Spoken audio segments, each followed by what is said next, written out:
Welcome to my channel Old Valuable Chiller.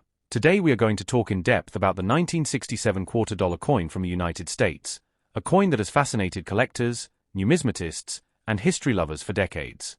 The 1967 $2 belongs to the Washington Quarter series, and it carries with it a unique history tied to American coinage, the US Mint, and the broader economic context of the 1960s.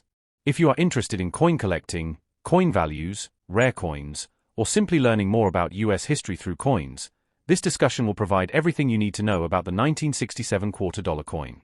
The Washington Quarter was first introduced in 1932 to commemorate the 200th anniversary of George Washington's birth. From that year onward, the $2 became a coin dominated by the profile of the first president of the United States, with John Flanagan's portrait design becoming one of the most familiar images in American currency. By the 1960s, the Washington Quarter was already well established as a coin used in everyday transactions, but major changes were taking place in the US minting system, and the 1967 quarter is a prime example of those changes. The first thing to understand about the 1967 $2 is that it was part of a transitional period in US coinage. Before 1965, US quarters were struck in 90% silver and 10% copper, giving them a distinctive look, weight, and metallic sound. However, due to rising silver prices and a national coin shortage, the United States Mint eliminated silver from quarters starting in 1965. That means the 1967 quarter, like the 1965 and 1966 issues, was struck in a clad composition of copper and nickel. Specifically, the outer layer of the coin is 75% copper and 25% nickel, bonded to a pure copper core. This change ensured that quarters could continue to be minted in large quantities without the rising costs associated with silver. The coin itself features George Washington's portrait on the obverse, with the word Liberty above his head, the phrase "In God We Trust" to the left, and the date 1967 below. The reverse features the iconic eagle with spread wings, perched on a bundle of arrows, with two olive branches below, symbolizing both strength and peace. The inscriptions United States of America and $2 surround the eagle design. Unlike many other coins, the 1967 quarter does not carry a mint mark, because from 1965 through 1967, mint marks were temporarily removed from all US coins as part of an effort to discourage coin hoarding during the coin shortage.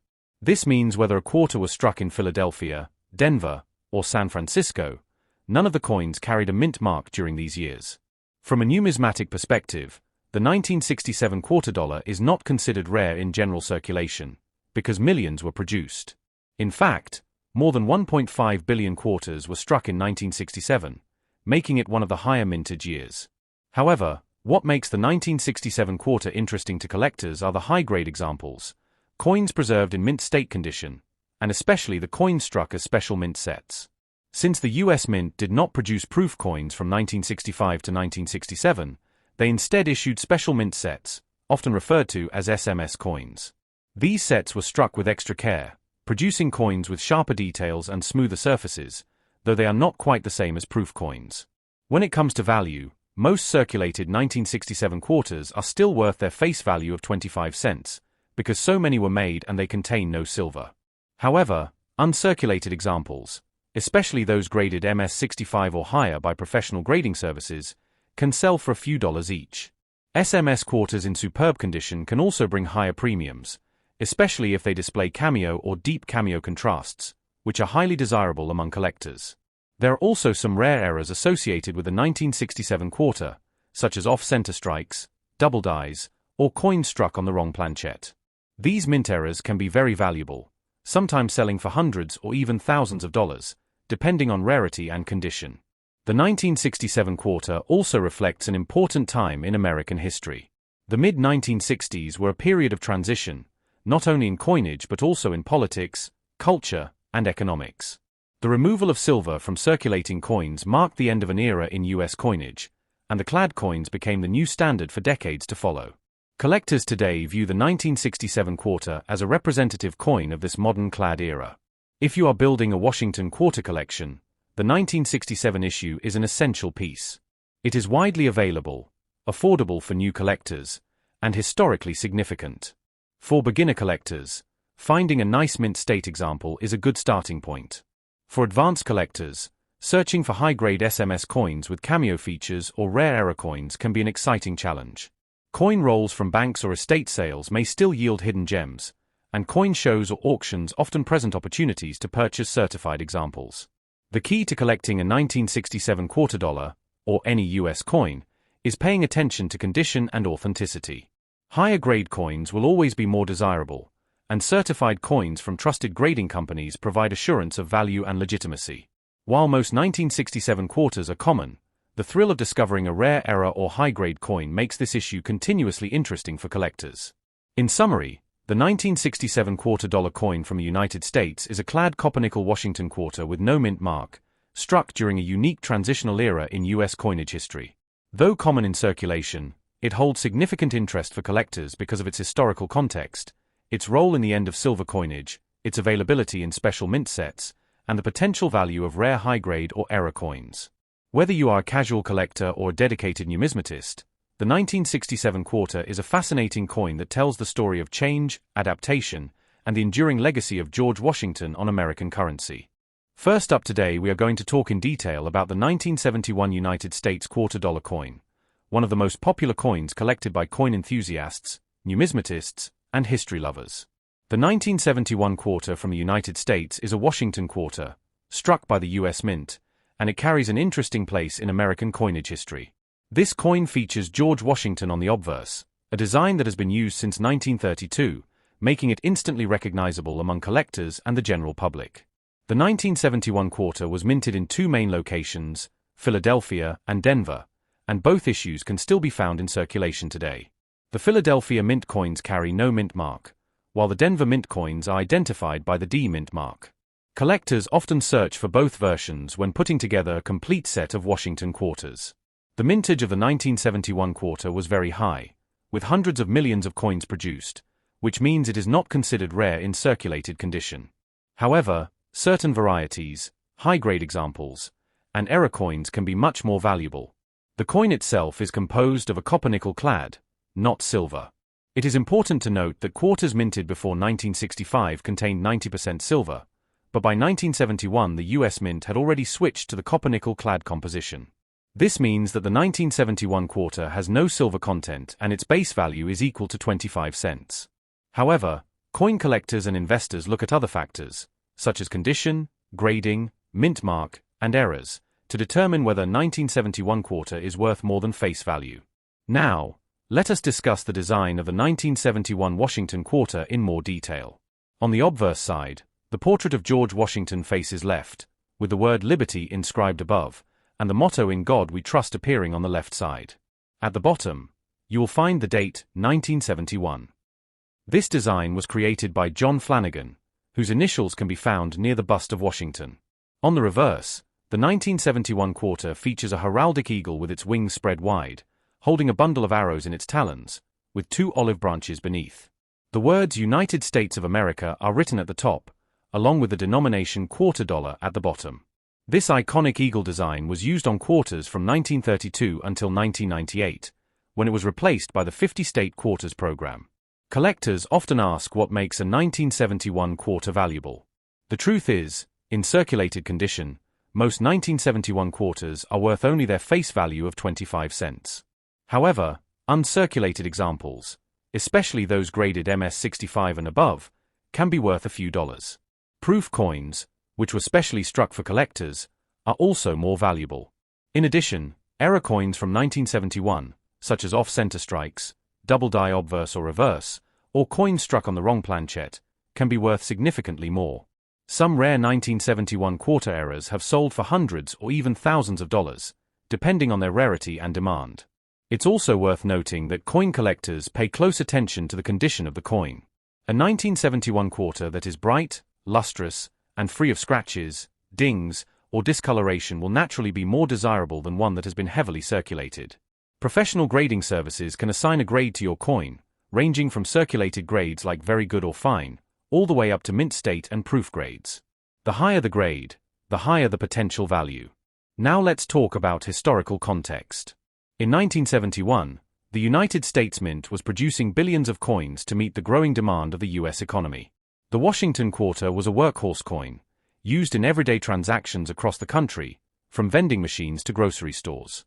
Although most people never gave much thought to the design, collectors today recognize the 1971 quarter as a piece of American history, representing the economy, culture, and coinage of the early 1970s. The absence of silver in the 1971 quarter is another important fact.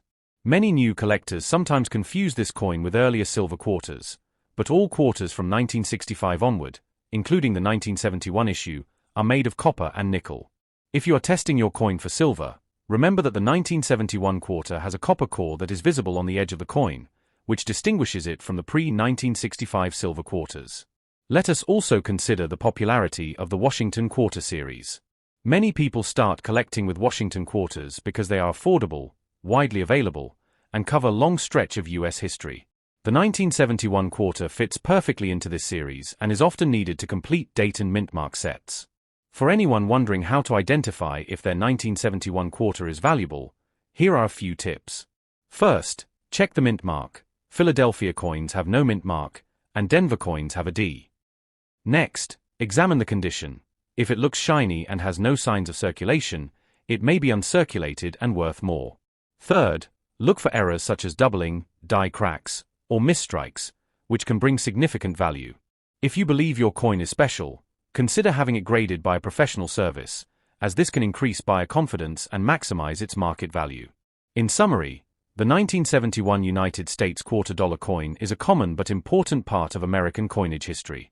While most examples are only worth face value, uncirculated and error coins can be worth much more to collectors. With its classic design of George Washington on the front and the eagle on the back, the 1971 quarter remains a nostalgic and collectible coin. Whether you are a casual collector who enjoys saving interesting coins from pocket change, or a serious numismatist building a complete collection of Washington quarters, the 1971 quarter is a coin worth knowing about. In this video, we are going to explore the history, value, design, and interesting facts about the 1972 quarter-dollar coin from the United States. The 1972 quarter is one of the fascinating coins in American numismatics, and it continues to capture the attention of coin collectors, historians, and everyday people who find these coins in circulation. Whether you are a coin collector, an investor, or simply someone curious about the history of the United States quarter dollar, this discussion will give you everything you need to know about the 1972 quarter. The 1972 quarter dollar was minted as part of the Washington Quarter series, which began in 1932 to commemorate the 200th anniversary of George Washington's birth. Designed by John Flanagan, the Washington Quarter has remained one of the most widely circulated coins in the United States for decades. The obverse, or front, of the 1972 quarter features a portrait of George Washington, facing left, with the word liberty above his head, the motto "In God We Trust" to the left, and the year 1972 at the bottom. The reverse, or back, of the coin features a heraldic eagle with outstretched wings, holding arrows and an olive branch, symbolizing America's strength in war and its desire for peace. Above the eagle is the inscription United States of America, and below it is the denomination, quarter dollar, with the motto E pluribus unum just above the eagle's head. The 1972 quarter was minted at 3 locations: Philadelphia, Denver, and San Francisco. The coins from Philadelphia have no mint mark, while those from Denver carry a small D mint mark, and the San Francisco coins have an S mint mark. Circulation strike quarters were produced at Philadelphia and Denver, while proof quarters were made at the San Francisco Mint. Proof coins are highly collectible because they were struck with special dies on polished planchets, resulting in a mirror-like surface and sharp details. In terms of mintage, the Philadelphia Mint produced more than 215 million 1972 quarters, while the Denver Mint struck over 311 million. That makes the 1972 D quarter one of the most common quarters of its era. The San Francisco Mint produced around 3.26 million proof coins. With such high mintages, most 1972 quarters are still common today, and many can still be found in circulation. However, collectors know that condition and rarity play a major role in determining value.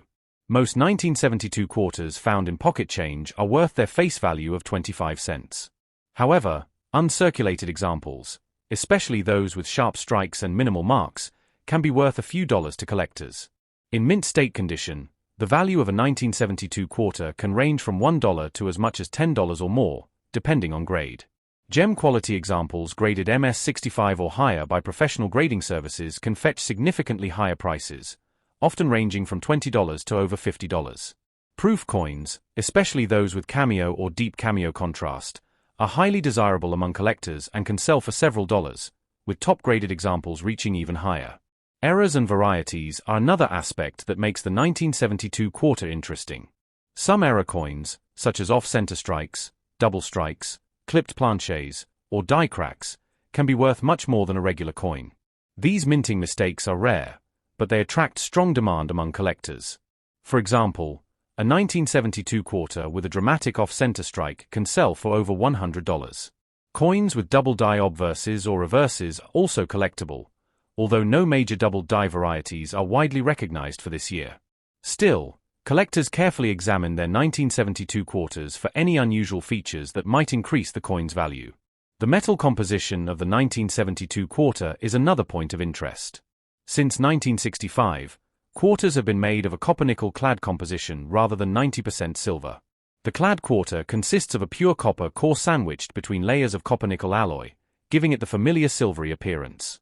This means that the 1972 quarter does not contain any silver and therefore has no intrinsic precious metal value. However, its historical and collectible value makes it worthwhile to keep, especially in higher grades. Collectors often ask whether 1972 quarter is rare. The truth is that most 1972 quarters are not rare, given the hundreds of millions that were produced. But rarity can be found in condition, errors, and proof strikes. A coin that looks ordinary to one person might be highly desirable to a collector if it has outstanding eye appeal, strong luster, and minimal contact marks. That is why professional grading can make such a big difference in determining value. When evaluating a 1972 quarter, collectors pay attention to strike quality, luster, and overall preservation. Quarters from Denver often show stronger strikes than those from Philadelphia, which can appear weaker. Proof coins from San Francisco are usually beautifully struck, but finding them in pristine condition without haze or spots adds to their desirability. Over the years, some 1972 quarters have sold for impressive amounts at auctions. For example, a 1972 D Washington quarter graded MS67 by PCGS or NGC can bring hundreds of dollars because so few examples survive in such high grade. Similarly, a proof 1972 S quarter with deep cameo contrast in PR69 condition can sell for well over $100. These standout coins highlight the importance of condition and quality in numismatics. Beyond value, the 1972 quarter represents an important era in American coinage. The Washington quarter design, used from 1932 through 1998 before the state quarters program began, became a familiar sight in everyday transactions. The 1972 issue reflects the continuing story of American coinage during the post-silver era. For many people, these coins bring back memories of the 1970s, a decade of cultural change and economic challenges in the United States. Holding a 1972 quarter can be like holding a small piece of that history in your hand. For coin collectors, building a set of Washington quarters that includes the 1972 issue is both achievable and rewarding. Because the coin is widely available, collectors can focus on finding the best example within their budget. Whether it's a bright, uncirculated Philadelphia quarter, a sharply struck Denver quarter, or beautiful San Francisco proof, each type offers something different for a collection. Even though the 1972 quarter may not be made of silver, its collectible value continues to endure. Many beginners in the hobby start with coins like this because they are accessible, affordable, and historically significant. From there, collectors may expand to earlier silver Washington quarters or rare varieties, but the 1972 issue often serves as a stepping stone into the broader world of numismatics. As we wrap up this in-depth look at the 1972 quarter-dollar coin from the United States, it's clear that this coin holds more than just 25 cents of value. With its rich history, wide mintage, collectible varieties, and ties to American culture, the 1972 quarter deserves recognition among collectors and enthusiasts alike. So, the next time you come across a quarter from 1972, take a closer look. You might just be holding a small treasure from the past.